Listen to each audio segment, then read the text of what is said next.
বলছে আন্দোলন দিল্লি করো, বলেছে না বলেনি? ওখানে কিন্তু কড়া বক্তব্য আছে, দিল্লি করো। কেন করা আছে ওখানে? কেন জানে মোল্লা তো আমার কিনা গোলাম, মোল্লা আমার কিনা গোলাম। অতএব গোলামকে মালিক যা খুশি বলতে পারি, গোলাম আমার কি করবে? এই তোমরা গোলাম, তোমরা গোলাম, আওয়াজ দিয়ে বলো গোলাম। তোমরা খরিদ করা গোলাম। আমার মসজিদ, আমার মাদ্রাসা, আমার কবরস্থানের হয়ে এই বাংলায় আন্দোলন করলে যাদের বুকে ব্যথা হয়, যারা বলে দিল্লি চলে যাও, আগামী দিন যারা মসজিদের প্রেমিক হবে, কোরআনের প্রেমিক হবে, দ্বীন ইসলামের প্রেমিক হবে, তাদেরকে অবশ্যই বলা দরকার 26 যখন আসবে তোমরাও দিল্লি যে ভোট চাও বলা দরকার আছে না নাই? জোরে বলুন, বলা দরকার আছে না নাই? শয়তান এত বড় কথা? হ্যাঁ, এটা কারো পৈতৃক সম্পদ নাকি? এটা কারো বাবাকালী জমিদারি নাকি?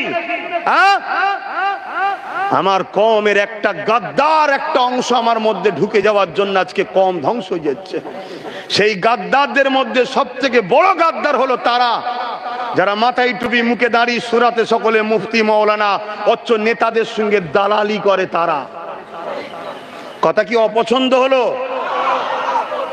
আজকে কত বড় কথা, মসজিদ চলে যাচ্ছে আমার, মাদ্রাসা চলে যাচ্ছে আমার, কবরস্থান চলে যাচ্ছে আমার, আমার ধর্মের একটা ঐতিহ্য, এখানে আন্দোলন করব বলছে দিল্লি যাও। তাহলে আমাদেরও বলা দরকার তো নাকি? ভোট যখন নিতে আসবে কি বলবেন? জোরে বলো, ওইখানে গিয়ে ভোট চা। যদি হালালি হও আর ইমানদার হও, এর জবাব তোমাকে দিতে হবে, তবে আল্লাহর সাহায্য আসবে, নাই আল্লাহর পক্ষ থেকে আরো মার হবে। আমি তো বলেছিলাম 3 বছর, 1 বছর 5 মাস হয়েছে, এখনো 1 বছর 7 মাস বাকি আছে। শুনছেন না শোনেননি? যদি রুটকে চেঞ্জ করতে পারো, আল্লাহ ও রসুলের দিকে ফিরে আসতে পারো, অবশ্যই আমার আল্লাহ তো তিনি যিনি মুর্দাকে জিন্দাও করতে পারে। জোরে বলুন সুবহানাল্লাহ। আর এখানে জিন্দা তো আছে, না হয় একটু দুর্বল হয়ে গেছে, এগুলোকে সবল করতে আল্লাহর সময়। কিন্তু তোমায় মুনাফিক হলে হবে না, তোমাকে জবাব দিতে হবে। কথা মাথায় ঢুকছে? বাপেরা আবার ফিরে আসেন, ইসলাম কাকে বলে? আমার নবী পাক 11টা বছর ধরে কি করেছিল? সমাজের প্রত্যেকটা জালিম শাসকের বিরুদ্ধে লড়াই করেছিল। আমার নবী পাক কি করেছিল? সমাজের গরিব মানুষদের পক্ষে দাঁড়িয়েছিল। আল্লাহ নবী কি করেছিল? এতিমদের অধিকারের জন্য লড়াই করেছিল। আল্লাহ নবী কি করেছিল? বিধবাদের মর্যাদার জন্য লড়াই করেছিল। আল্লাহ নবী কি করেছিল? ক্ষুধার্ত মানুষের খানা যারা কিনে নিচ্ছিল তাদের মোকাবেলা করে ক্ষুধার্ত মানুষের খানাকে পৌঁছে দিয়েছিল। আল্লাহ নবী কি করেছিল?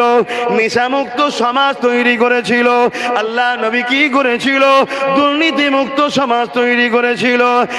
এক কথায় পৃথিবীর সন্ত্রাসকে মিটিয়ে, জঙ্গি আতঙ্কবাদ জুলুমকে মিটিয়ে এই পৃথিবীর জমিনে নাই সত্য ইনসাফ ইনসানিয়াত সাম্য প্রতিষ্ঠিত আমার নবী পাক করেছিল।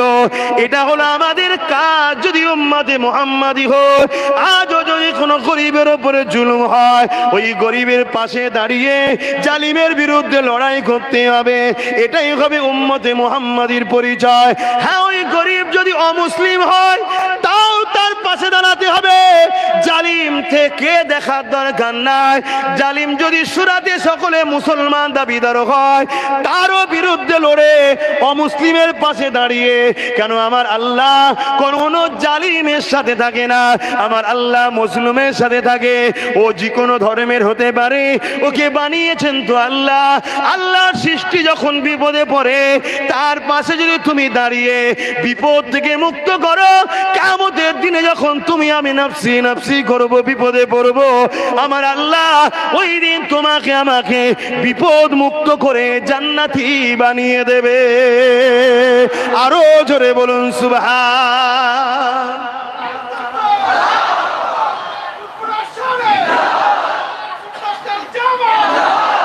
তাহলে আল্লাহু আকবার, তাহলে নামাজ পড়তে হবে ব্যক্তি জীবনকে সুন্দর করার জন্য, পাশাপাশি গরিব বিপদে পড়লে তার পাশে দাঁড়াতে হবে। গরিবের উপরে জুলুম হলে গরিবের পাশে দাঁড়িয়ে জালিমের বিরুদ্ধে লড়তে হবে। ওই গরিব যদি, ওই মজলুম যদি অমুসলিমও হয় তাও তার পাশে দাঁড়াতে হবে। এরও নাম কি?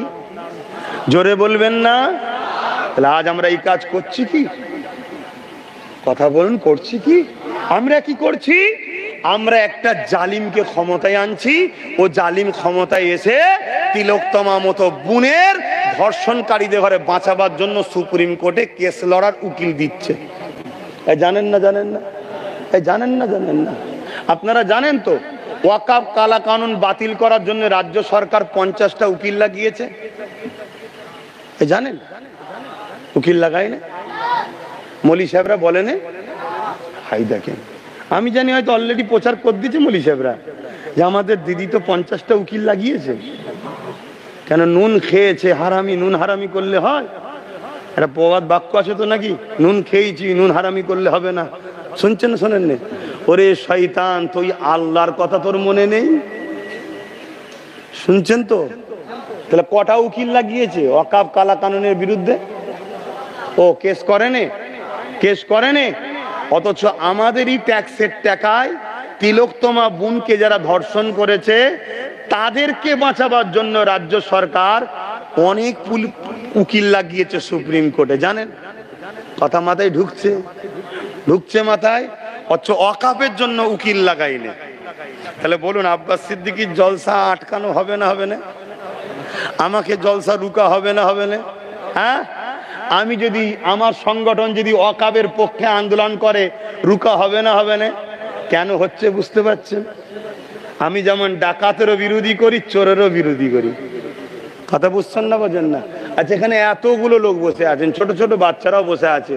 কচি বলবি তো বাবা, ছোট ছোট বাচ্চাগুলো বলেন। আচ্ছা, বিজেপি আমাদের বন্ধু না দুশ্মনরা? কচি জোরে বল। এই তুই কি বলছিস বল? ওই ছোট ছেলেটাকে জিজ্ঞেস করছি, বিজেপি আমাদের বন্ধু না দুশ্মন? ছোট ছোট বাচ্চারাও বলছে দুশ্মন। তাহলে আমরা কেউ জানতে বাকি আছে? তাহলে বিজেপি দুশ্মন আমরা সবাই জানি, ঠিক না? কথা বলছে না তো? ভয় ভয় খেচ্ছেন নাকি? তুই এমনি মরে গেছিস, বেঁচে থেকে আর কি লাভ? এমনি তো মরা। 2 বছর ধরে বিছানায় পড়ে থাকলে যেমন হয়, ও ছেলেও বিরক্ত, বউ বিরক্ত, বৌমাও বিরক্ত, সবাই বিরক্ত। আর যে বিছানায় পড়ে আছে সেও বিরক্ত। মরণ কি আমার হবে না? সেই দশা তো আমাদের। আমাদের তো ওই দশা, আমরা তো এমনি মরে গেছি। কিসের ভয় করছি বাবা? যুবকরা ভয় করছি নাকি? প্রবাদ বাক্য আছে, যে ডর গায়ে ও মর গায়ে। যে ভয় খাবে সে মরে যাবে। আর আল্লাহ রসুলও বলেছেন আখিরি জামানে আমার উম্মত প্রচুর মার খাবে। সাহাবা হুজুররা জিজ্ঞেস করলেন, হুজুর মার খাবার কারণ কি? তাদের কি সংখ্যা কম হবে? আল্লাহ নবী বললেন, না, সংখ্যা কম হবে না, সংখ্যা অনেক হবে, তারপরেও মার খাবে। কেন? আল্লাহ নবী বললেন, তাদের অন্তরে আল্লাহর ভয় উঠে যাবে, দুনিয়ার ভয় ঢুকে যাবে। তাহলে আমাদের মার খাওয়ার কারণ কি? আমরা অন্যায় করি না তারপরেও পুলিশকে ভয় করি। আমরা অন্যায় করি না তারপরও কেসকে ভয় করি। আমরা অন্যায় করি না তারপরও থানা পুলিশকে ভয় করি। আমরা অন্যায় করি না তারপরও মারকে ভয় করি। আরে এ মার কিছুই নয়, যে মার জালিমগুলো জাহান্নামে হবে। আজকে যে প্রশাসনের ইউনিফর্ম পরে, প্রশাসনের পাওয়ার দেখিয়ে বা রাজ ক্ষমতার পাওয়ার দেখিয়ে যেসব নেতা মন্ত্রী বা প্রশাসনের এক অংশ নিরীহ মানুষকে কেস দিচ্ছে, জুলুম দিচ্ছে, এই শয়তানগুলোর এত শাস্তি হবে জাহান্নামে, এরা সেদিন তর্পে তর্পে তর্পে তর্পে যাবে, কিন্তু মরণ হবে না। শুনছেন না? শোনেন না? আর আল্লাহর কাছে অভিশাপ করি, বদদুয়া করি, আল্লাহ ওই এক শ্রেণীর প্রশাসন আর ওই সকল নেতা মন্ত্রী যারা নিরীহ মানুষকে কেস দিচ্ছে, জুলুম করছে, আল্লাহ তুমি তাদেরকে ক্যান্সারের মতো রোগ দাও। বলুন আল্লাহুম্মা আমিন। আল্লাহ তুমি রাস্তাঘাটে তাদেরকে লরির তলায় ফেলে মারো। বলুন আল্লাহুম্মা আমিন। আল্লাহ তুমি তাদেরকে আযাব দিয়ে ধ্বংস করো। বলুন আল্লাহুম্মা আমিন। এই সমাজে কত পরিবার আছে, একটাই মাত্র বাচ্চা, তার বাচ্চাকে মিথ্যা কেস দিয়ে 7 বছর 8 বছর গেঁজার কেস দিয়ে ভরে রেখেছে, ওই পরিবারটা ধ্বংস হয়ে যাচ্ছে। এই পরিবার ধ্বংস হচ্ছে, এই পরিবারকে বাঁচিয়ে এই জুলুমকে খতম করার নাম হলো ইসলাম। আমাদের মধ্যে আছে ওই ইসলাম? কথা বলছেন না কেন? তাহলে ধ্বংস আমরা কেন হচ্ছি বুঝতে পারছেন না? বড় দুঃখের বিষয়, আজ এই ওয়াজ, এই আলোচনা সবাই যদি করতে নাও পারে, যদিও আল্লাহ কারো দ্বারাই বলায়, তার সাপোর্ট করা দরকার তো নাকি? আজ দুঃখ, মসজিদে মসজিদে বিভিন্ন জায়গাতে আমার সমালোচনা হয়েছে না হয়নি? এরকম ঠেক খাবার পরেও, এরকম একটা বিপদের সময়তেও একদল লোক বলছে এক হওয়া দরকার, এক হওয়া দরকার, তাই তো নাকি? উপরন্ত দেখো আমার বিরুদ্ধে আবার মিথ্যা মিথ্যা সোশ্যাল মিডিয়ায় বলছে, বলছে না, বলে না? তাহলে এরা এক করতে চাইছে, হ্যাঁ, এরা এক করতে চাইছে, এরা মূলত কারো দালালি করতে চাইছে। আমি থাকলে দালালি করতে দেবো না, তাই এদের অসুবিধে হচ্ছে। আমি জানি না আমার বাপজানগুলোর অসুবিধা হচ্ছে কি, যে এসে গেলাম বেটার কথা শুনতে, বেটা তো সব কি বলছে মাথার ওপর দিয়ে চলে যাচ্ছে, এরম মনে হচ্ছে নাকি? আব্বাজানগুলো অসুবিধা হচ্ছে নাকি? বাপজানদের অসুবিধা হচ্ছে। আবার মেম্বারে বেশি জিজ্ঞেস করাও ভুল। যদি মাথা লেড়ে দেয় আর ওইদিকে যদি ওই যে শয়তানের চোখ রয়েছে, যদি উঠে পড়ে, কালকে আবার এলাকায় বলবে তোর ঘরটা আটকে দিলাম, যেন মনে হচ্ছে ওর বাপের টাকায় ঘর করছিল, আটকে দিলাম। ওরে হারামখোর, তুই যদি কোনো গরিবের ওপর এইভাবে ঘর আটকে জুলুম করিস, আল্লাহ তোর চোখের সামনে তোর বাচ্চাকে যেদিন তোরপে তোরপে মারবে, তোর সামনে যখন তোর পরিবারের উপরে, তোর বাড়ির উপরে আযাব আসবে, সেদিন তুই বুঝবি আমি গরিবকে কাঁদিয়ে কি করেছিলাম। খোদা সবর করেন, ধৈর্যশীল তিনি, কিন্তু তিনি ছেড়ে দেয় না। তুই গরিবের উপর জুলুম দেখাচ্ছিস, হ্যাঁ? এ সমাজে অনেক এমন জালিম নেতা আছে যারা কারো নামে ঘর এলে সেই ঘরের বিনিময়ে তার পরিবারের সুন্দর বউটাকে পর্যন্ত ডাকে যে পার্সোনাল পাঠাও। শুনছেন না শোনেন না? এই ভাষা খারাপ লাগছে। এই অন্যায়কে মিটাবার নাম ইসলাম। আর এদের পিছনে দালালি করে আমরা নামাজ পড়ে বলছি মুসলমান। আল্লাহ বলছে বস মুদি, তুই বস, আইন কর, পেট এই তো পিটছে। খোদার বিনা হুকুমে গাছের পাতা লড়ে? এই আমার ওয়াজ ভুল হলে আলেম ওলামাকে বলবেন, উস্তাদ বলে সম্মান করবো, আমাকে যেন একটু শিখিয়ে দেয়। আর যদি মনে হচ্ছে ভুল হচ্ছে না, তাহলে আমি আহ্বান করছি, আসুন ঐক্য হই, আসুন একতা হই। তবে একতা কোন লিডারকে দেখে নয়, আমাদের একতার লিডার একজনই হবে, মুহাম্মদ রাসূলুল্লাহ। জোরে বলুন সুবহানাল্লাহ। আমার নবীর আদব নেই, নবীর প্রেম নেই, নবীর সম্মান নেই, নবীর শানে গুস্তাখিমূলক কথা বলবে, আর তাদের সঙ্গে বলছে একতা হতে হবে নাকি? হ্যাঁ, মরে যাওয়া পছন্দ করি তো নবীর দুশ্মনের সঙ্গে পানি খাওয়া পছন্দ করি না। এই গাছের পাতা খোদার বিনা হুকুমে লড়ে? এখন লড়ছে না। দেখুন, খোদার বিনা হুকুমে লড়ে কি? যখন লড়ে কার হুকুমে লড়ে? খোদার হুকুমে। তা গাছের একটা পাতা সে যদি খোদার বিনা হুকুম ছাড়া না লড়ে, তাহলে আমার ভারতবর্ষ এত বড় একটা দেশ, এই দেশের প্রধানমন্ত্রী কে হবে খোদার বিনা হুকুমে? হ্যাঁ, তাহলে আল্লাহ ওকে বসালো কেন? আচ্ছা, ফেরাউনকে আল্লাহ বসেছিল কেন? আরে বলবেন তো, ফেরাউনকে আল্লাহ বসেছিল কেন? ফেরাউনকে আল্লাহ বসিয়েছিল মোমেনদের ঈমান পরীক্ষা করবে বলে এবং জালিমদের শাস্তি দেবে বলে। আপনি কি ভাবছেন আমার দেশের মাথায় যে বসে আছে সে কি শুধু মোমেন মুসলমানদের উপরে জুলুম করছে না সবার উপরে? এই যে 50 টাকা করে গ্যাসের দাম বেড়েছে, কি হচ্ছে বুঝতে পারছেন?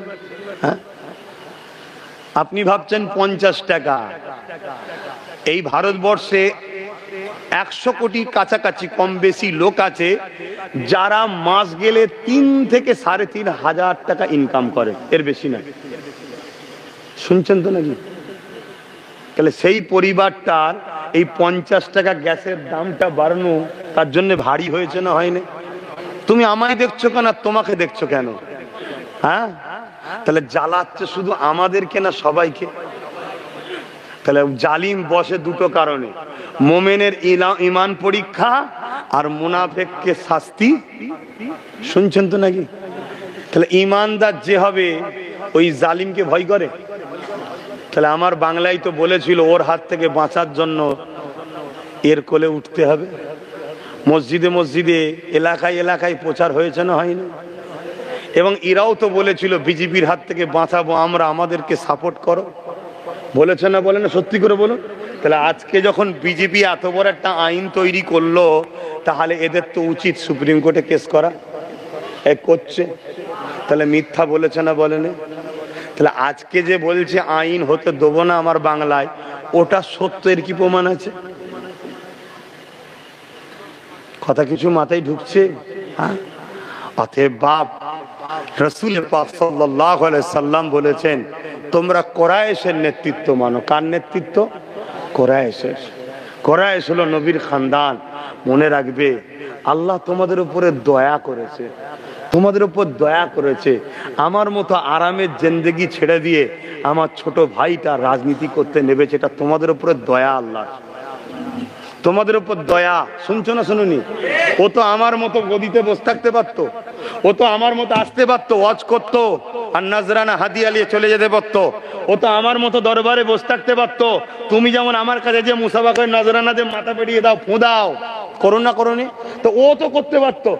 ও তা না করে 42 দিন জেট খাটলো তোমাদের জন্য। ও তা না করে ভরি ভরি কেস খাচ্ছে, আজও খাচ্ছে। ও ছিল কলকাতায়, ওর নামে ভাঙরের প্রত্যেকটা থানায় কেস হয়ে গেল। ও তা না করে আজও দৈনিক জীবনকে ঝুঁকি নিয়ে বিভিন্ন জায়গাতে ছুটছে, কখনো আদিবাসী এলাকায়, কখনো হিন্দু এলাকায়, কখনো দলিত এলাকায়, কখনো মুসলিম এলাকায়, সব জায়গায় ছুটছে। কেন? আল্লাহর সৃষ্টিকে বাঁচাবে বলে।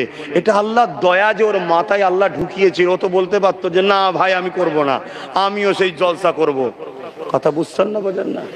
তোমাদের তো উচিত, আল্লাহ যখন একটা কুরাইশ বংশের ছেলে দিয়েছে তার সাথ দেওয়া দরকার আছে না নাই? আওয়াজটা হাসতে হচ্ছে। আমার কথাই কারা একমত? হাত তুলে দেখান। দেওয়া দরকার আছে না নাই? দেওয়া দরকার আছে না নাই? হাত নামাও যদি ইমানদার হও, এটাকে মাথায় রেখো। কিন্তু আমি বলবো যত বাকি সেকুলার আছে তাদেরকে নিয়ে এক হওয়া দরকার। শুনছেন না শোনেন? কিন্তু ভাগীদারিতে। কি ভাগীদারিতে?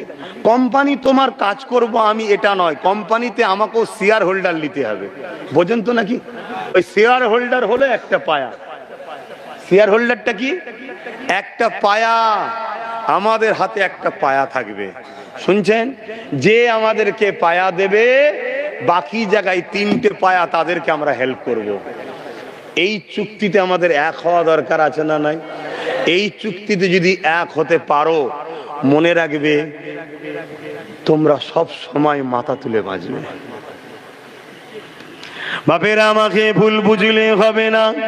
যদি রাত পাওয়ারের প্রয়োজন না থাকতো, আল্লাহ নবী কেন মক্কা শরীফ থেকে গিয়ে মদিনার জমিনে আশ্রিপে, মদিনার জমিনে চলে যাবার পরে সমস্ত গোত্রগণকে ডাকলো, সমস্ত কাফেলাগণকে ডাকলো, সমস্ত বংশের নেতাগণ ডাকলো, সমস্ত দলের ধর্ম গুরুগুণকে ডাকলো।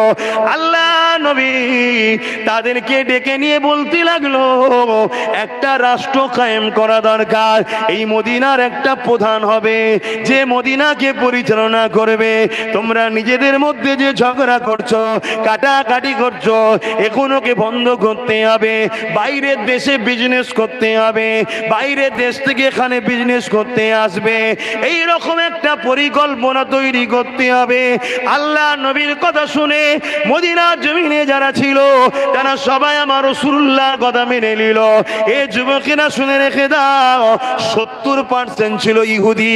ওই ইহুদিরাও বক্তব্য দিল, অগ্নি পূজারক ছিল তারাও বক্তব্য দিল, মূর্তি পূজারী ছিল তারাও বক্তব্য দিল। সবার বক্তব্য একটাই, আপনি সুন্দর কথা বলেছেন, আপনাকে আমরা আমাদের রাষ্ট্রের প্রধান দেখতে চাই। আরো জোরে বলুন সুবহান। রসুল পাক সাল্লাল্লাহু আলাইহি সাল্লামকে রাষ্ট্রের প্রধান 70% ইহুদিরাও চাইছে।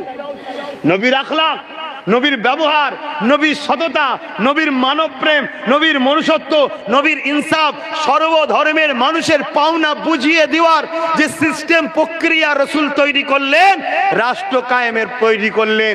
10 বছর নবী রাষ্ট্র চালিয়েছে। ওই রাষ্ট্র কিভাবে চালাতে হয় রসুল পাক সাল্লাল্লাহু আলাইহি সাল্লাম সব শিখালেন।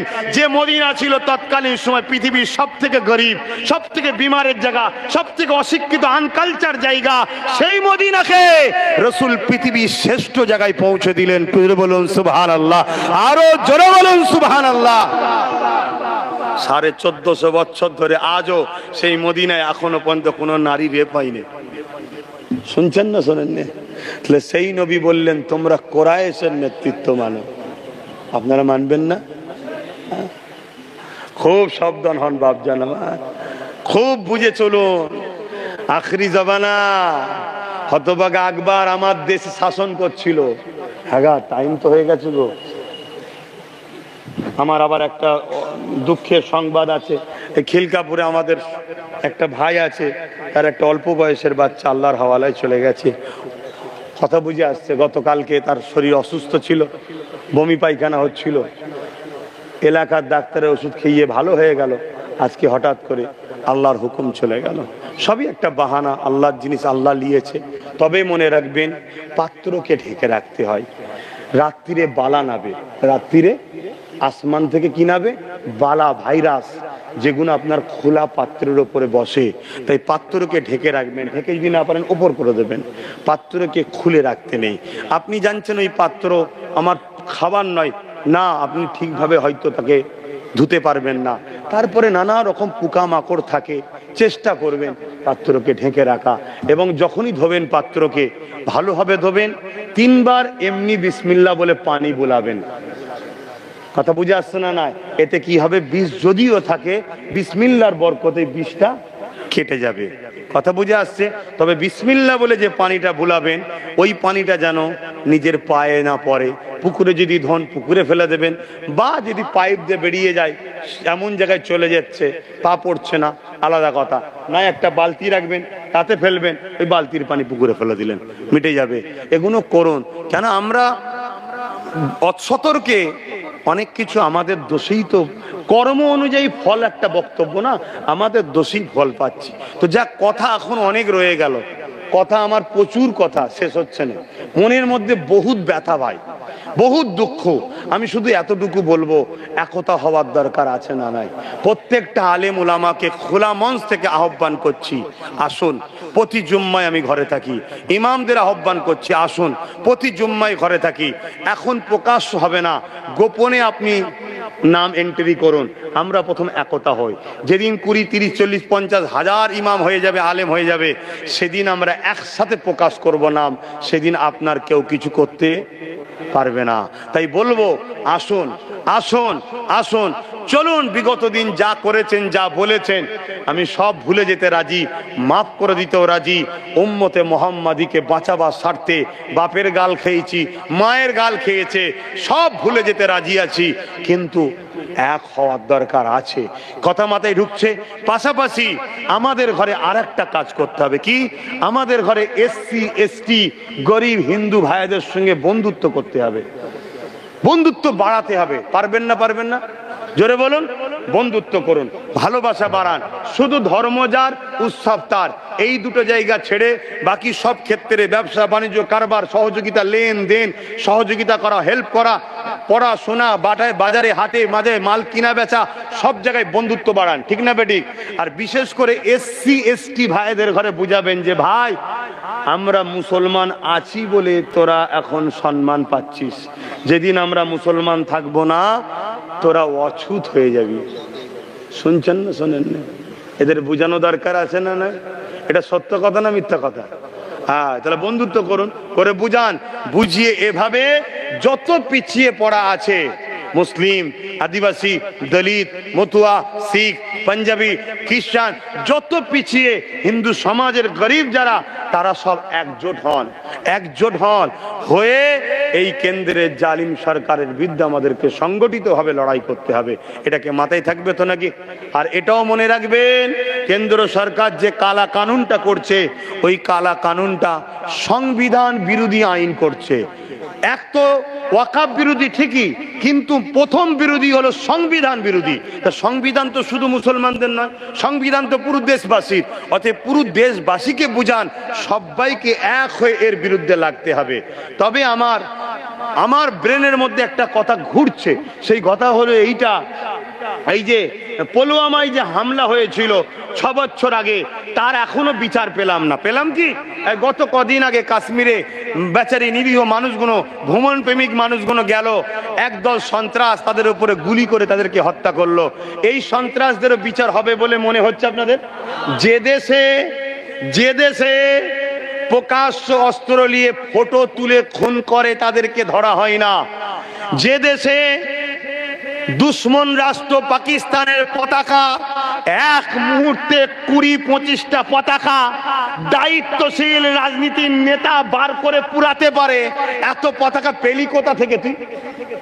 যে দেশে পাকিস্তানের পতাকা বানছিল, ধরেছে, দেশবিরোধী স্লোগান দিয়েছে, ধরেছে, 12 ঘন্টার মধ্যে তাকে জামিন করে দেওয়া হয়, সে দেশে মনে হয় আমার ওই নিরীহ পলগাঁয়েতে যে ভাইগুলো মারা গেল, তারা বিচার পাবে? আমার তো সন্দেহ হচ্ছে দেশের মধ্যেই গাদ্দার কেউ কিছু করে না তো। কেন এইটা ঘটাবার পরেই পুরো দেশ জুড়ে বাঙালি ও মুসলিম তারাবার নামে বিভিন্ন রাজ্যে মুসলমানকে গণহত্যা করা হচ্ছে, মারা হচ্ছে। এমনকি একটা কার ড্রাইভার গাড়ি চালাতো বেচারি, মুসলমান হওয়ার জন্য তাকে জ্যান্ত পুড়িয়ে মেরে দিয়েছে এই ঘটনা ঘটার পরে। তো এটা কোনো সাজানো নয় তো? ঠিক যেমন আমার বাংলায় সাজানো, নবীর বিরুদ্ধে, ইসলামের বিরুদ্ধে বল, পুলিশ তোর উপরে স্টেপ নেবে না, মুসলমান ক্ষিপ্তে রাস্তায় যাবে, তোকে কোন রকম ধরে নিয়ে আসবো, ধারা হালকা দেবো, জামিন পেয়ে যাবি, ফুলের মালা দিয়ে হই হই করতে করতে যাবি বুক ফুলিয়ে। তারপরে হাজার হাজার মুসলমানকে কেস দিয়ে ঘর বাড়ি লন্ঠন করে ভেঙে চুরে, মুসলিম মায়েদের গায়ে তায় হাত দিয়ে তাদের ধন দৌলত চুরি করে নিয়ে সোনা দানা যা আছে ঘর থেকে সব বার করলে পালাবো? এ হতে পারে না? এটা রাষ্ট্রীয়ভাবে একটা সন্ত্রাসী নয়, রাষ্ট্রীয়ভাবে একটা চুরি নয়। কথা শুনছেন না? শুনেন। কিন্তু দিনের শেষে আমি আবার একবার বলবো, একটু মন খুলে সাড়া দেবেন, এই সব কিছুর পিছনে মূল আসামি দোষী কারা? এই বলবেন না? হক কথা বলেন না, আল্লাহ দেখছে, নারাজ হবে। অন্যায় স্বীকার করেন, এর জন্য দোষী কারা? আমরা শুধু পরের পা চেটেছি, একবার ভাবিনি আমার ছেলেটা কবে জজ হবে, আমার ছেলে কোনো কবে উকিল হবে, আমার ছেলে কোনো আইপিএস অফিসার হলে অসুবিধে কি, আমার ছেলে কোনো ডাব্লিউবিসি অফিসার হলে অসুবিধে কি, আমার ছেলে কোনো পুলিশ সুপার হলে অসুবিধে কিসের, আমার ছেলে কোনো যদি রাজনীতির নেতা হয় তো অসুবিধে কিসের? একবারও আমরা ভাবিনি। আমরা ভেবেছি কি আমার ছেলে ওদের পা চেটে আমরা যেমন বেরিয়েছি এরাও বেড়াবে। কষ্ট হচ্ছে কিন্তু অহংকার করছি না। আল্লাহ আমাকে হেদায়েত করেছে, আমি চেয়েছি আমার ভাইটা আমার থেকেও যেন বড় হয়। আমি শুধু ধর্মগুরু জলসা করি, কিন্তু আমার ভাই মুসলিম, হিন্দু, দলিত, আদিবাসী, শিখ, পাঞ্জাবি প্রত্যেকটা ভারতীয়র জন্য আমার ভাই কথা বলছে, আমার ভাই দেশের জন্য কথা বলছে, আমার ভাই সংবিধান বাঁচাবার জন্য কথা বলছে, আমার ভাই দেউচি পাচামেলের জন্য কথা বলছে, আমার ভাই আদিবাসীদের জল জঙ্গলের জন্য কথা বলছে। এটা আমি গর্ব। নওশাদ আমার ভাই, তোমাদের গর্ব নয় যে নওশাদ আমার পীরের বাচ্চা? গর্ব না? গর্ব নয়? কার কার গর্ব হয় হাত তুলে দেখাও। হাত না বা, কিন্তু দুঃখের বিষয় অনেকের কষ্ট হচ্ছে। ওর আগে পুলিশ, পিছনে পুলিশ, আমার নেই কেন? শুনছেন না? শোনেন। তা তোর যদি পুলিশই দরকার তা নাম না। শুনছেন না? শোনেন। পা না চেটে দালালি না করে নেবে যা, তো পুলিশ পাবি। শুনছেন না? শোনেন না? নিরীহ মানুষের হয়ে নাভ, জুলুমের শিকার হ, ভাঙরে যাবি, সন্ত্রাস গুলো ইট মারবে, রাজ্য সরকারের পুষা গুন্ডা মমতার সন্ত্রাস ছেলেরা ইট মারবে, কাঁচ ভেঙে যাবে, হাত ভেঙে যাবে। কথা শুনছেন না শোনেন না? তোকেও সিকিউরিটি দেবে দেশ, চিন্তা করছিস কেন? না, মেহনত করব না, রিস্ক লব না। দালালিতে কি করে টাকা আছে বলো? আমি থাকলে যত থাকবো ভাই তত বলবো। কথা বুঝে আসছে না? ওখানে একটু জানাজাটা একটু হাজির দিতে হবে। আমি সংক্ষেপ করছি। আসেন নবী